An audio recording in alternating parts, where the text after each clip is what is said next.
Hi, I'm Morgan, and I wanted to talk about how, in retrospect, Barbara's innocence makes the man without a heart even worse. Because we know, spoiler alert, we know by the end of the novel that Barbara, she was not having an affair with Edmund Hyde, and I don't think that there's even any concrete proof that she intended to do so. Like, so knowing the fact that she is 100% in the clear, she wasn't doing so, and she probably wasn't going to do so, makes it just that much worse that Ruffo, he's already trash for being a kidnapper, but it makes it even worse because it's he is someone who's committing vigilante justice without even he never gave her a fair trial, and she was innocent, so he went out and committed vengeance against someone who was completely innocent. And that just, in retrospect, that makes me I do not like Ruffo as a character. I do not think he is if he was a villain, then I might be okay, I like him as a villain.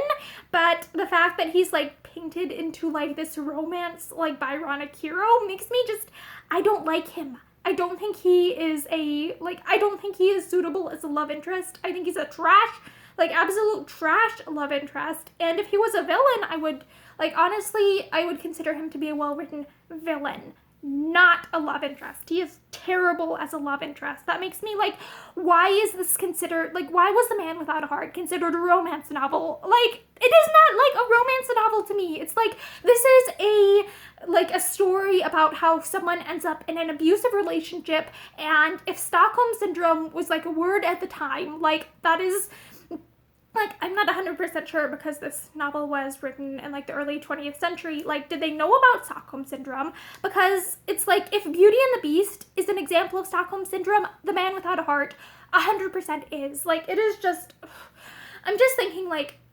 still a month after I've read this book, I'm still thinking about it and mad at it. I would not wish reading this book upon my worst enemy.